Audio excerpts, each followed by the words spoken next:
खबर आपको देंगे। लाहौर की एंटी करप्शन अदालत ने शहर के मास्टर प्लान में मुबैना बदउनवानी के मुकदमे में परवेज इलाही की अहलिया कैसरा इलाही, रासिक इलाही समेत दीगर मुल्जिमान की अबूरी जमानतों में 15 नवंबर तक तौसीह करते हुए गिरफ्तारी से रोक दिया है। तफसीलात हासिल करेंगे डॉन न्यूज के नुमाइंदे राना बिलाल से। बिलाल बताएगा क्या मजीद तफसीलात है।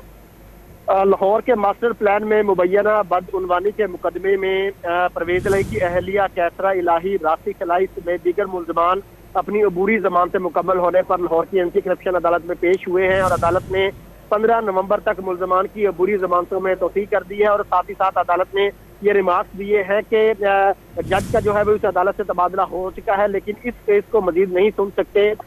जो नए तैनात होने वाले जज हैं वही मेरिट पर इस केस का फैसला करेंगे।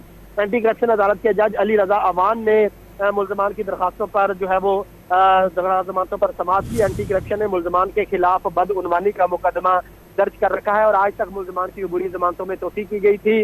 जमानत की मियाद मुकम्मल होने पर तमाम मुल्जिमान अदालत में पेश हुए और अदालत ने 15 नवंबर तक जमानतों में तौसीह कर दी है और साथ ये रिमार्क दिए हैं कि नए तैनात होने वाले जज जो है वो मुल्जिमान की दरखास्त जमानतों पर 15 नवंबर को समाअत करेंगे। बहुत शुक्रिया राना बिलाल आपका।